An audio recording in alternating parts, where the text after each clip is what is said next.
নন্দী এই রথের রক্ষক জয় দুর্গা, সারথী অর্জুন, রশ্মির নাম স্বর্ণচূড়া। দ্বারকাধীশে অর্ধদণ্ড সবসমুদ্রে প্রভাবিত হয়ে পুরী পৌঁছায়। পুরীর রাজা সেই 3 শব তুলে পৃথক পৃথক রথে বিরাজমান করেন।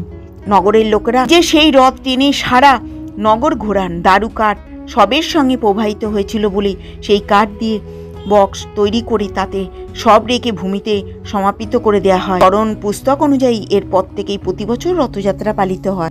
অক্ষয় তৃতীয়ার সময় থেকে আমাদের রথযাত্রার কাজ নির্মাণ শুরু হয়। ওই দিন থেকে তারপরে সানযাত্রা, এবার আমাদের রথযাত্রা জগন্নাথ, বলরাম, সুভদ্রা রানীকে আমাদের নিয়ে যাওয়া হবে গন্ডিচা মন্দিরে। পুরীধামে যে রথ, সেই রথযাত্রা কখন শুরু হবে, ওখানকার রাজা যখন আসবেন নির্দেশ দেবেন, ভগবানের জগন্নাথ দেবের রথের সামনে উনি ঝাড়ু দেবেন এবং সেই সোনার ঝাঁটা দিয়ে উনি ঝাড়ু দেবেন।